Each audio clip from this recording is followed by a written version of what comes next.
This is everybody's day. This is everybody's day. He will reward you. But even if he does not reward me, I will stay with him because I love him.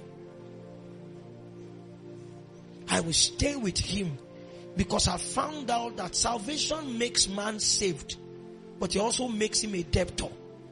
And one of the avenues to pay back the debt in gratitude is to obey the one that saved me.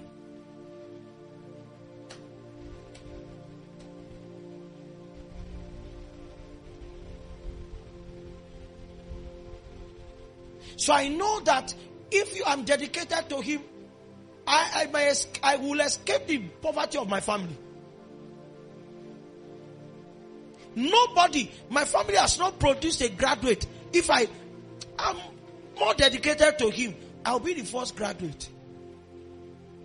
I have seen him do those things in the lives of other people. But even if he has not promised to do it, or is not willing to do it, I'm bound to him. I want to see a people emerge, and I believe that's the will of God, who understand that the kingdom has a reward system, but who do not see rewards as a basic motivation, because the timings of our rewards are not set by our labor, they are by God. Be not weary in well-doing, for the Bible uses a few words to define the season of our rewards. It calls it due season. And that due season becomes a season of rewards, not because we did well, but because we did not faint. It means every man's dedication to Jesus will be tried. When a farmer plants, let me close with this example. Oba, have you planted anything in your life before? What? Apple. What? Have you planted maize before? When you plant maize, it's dedication that takes you back to the farm to water it. What you are watering is green. It's not maize. It's dedication that takes you back there. Do you know how to use the hoe? Very well. Okay, it's good. Some people don't know how to, they don't even know what hoe looks like. What makes you hoe delicately to take out weeds? What you are trying to defend is a green thing. What you planted is not green. But you know that if you suffer long, a day will come when the product will look like what you planted. That's what we see in Genesis 8. Seed time and harvest. Some people say the Bible actually writes seed time and harvest. I feel that it should be seed time and harvest time. So if time was attached to seed, I feel that in the organics of that verse, it is seed time and harvest. That when you plant, you wait. I don't think, Bolu, you do a lot of research. Is there any plant, even the hybrids, that if you plant maize today, you will reap maize today? Is there a 24-hour maize miracle? Agric students, is there any such hybrid? Please, if they invent it, don't eat it. And there will be terrible things that will happen to people who eat it. It can be 2 weeks. It can be 1 week, but 24 hours. Be afraid.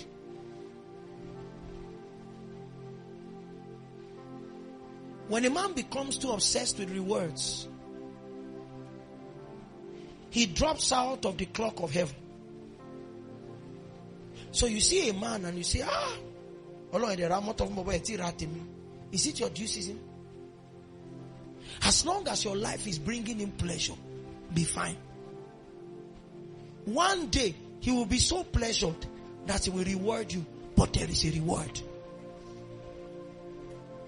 If I came this close and I had you, but I've not had anything in the world, I will still come close. Because for every man, close will become close enough so that it will attract a reward. take 5 steps and receive a car, or come into the place where cars are given. Everybody started their 5 steps from different places. The things God is doing in the lives of some people now that we want are the harvest of their labors. It's a call to you to keep laboring. I was in a discussion yesterday. It got quite heated, and I made a statement. I said, I am comfortable where Jesus has placed me. If you know God, ask him if I am eyeing any man's throne. At least Jesus said that he doesn't receive his witness from men. Ask God if this boy is desiring to get what any man has gotten. God has been fair to me. I can say it. He has been fair to me. We were many that he saved. He didn't put everybody on the pulpit. He put me there. It's a trust. He has done well. I could not successfully marry a wife by myself. He gave me a wife. He gave me a son. He has given me all of you. And every time I go around the nation, when the person I preach for in Warri is also a ministry son. The Branch Assembly International. When he was ministering, he didn't want to preach at all in the conference. When he was ministering on Saturday morning, sharing some things, I almost had tears in my eyes. And I had to confess during the night meeting that, I was almost crying. He said, I did something wrong. I said, no. I'm excited that Jesus, you have allowed us by labor to see another light rise here. I know how I met him 2 years ago. Or 3. And then we began a journey. And he's becoming a fine minister. He's speaking like we are speaking. And when you hit him casually, ask a question, you'll find out that he carries a scar on his heart. He bears a cross. And is willing to have God give him only what God has promised him. What I ministered in Abuad on Tuesday night was a prayer conference. I can't do prayer conference without preaching. You won't know prayer if you don't know scripture. I think the chaplain was bothered that no, it's prayer conference now. We still pray though. But he just wanted interventions. And you know, when I'm preaching, you don't think that Jesus will do anything. So he now came the following day. Somebody was introducing me. He now went up and said, be expectant. This man of God. I was wondering, oh God, you don't know me now. You know how you go for a meeting and somebody is telling you to be expectant. Say if you have been struggling with this thing, this bondage, so he made an announcement. He now said, you don't know why. Now when I saw you minister yesterday, I've not known about you. So I went to God and I prayed all night that he should show me what you look like in the spirit. He now said again, he said, be expectant oh, because God will do great things. He said, God only showed me his head. But on his head, I saw him carrying a cross. I was in tears. So Jesus, that's what you show people about me. That I am a cross bearer. And he said, if he carries a cross, he can wield the power of Jesus. If we see your head in the spirit, what defines your pursuit? What are you carrying? A food basket. If men go into God and tell him, tell me about this person, what will God show them? We know you pray well. We know you sing well. We know you arrange well. We know you dress well.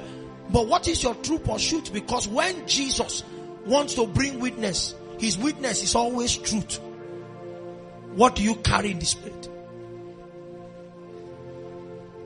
That's the rest is history. Jesus moved through that congregation like I could not even preach.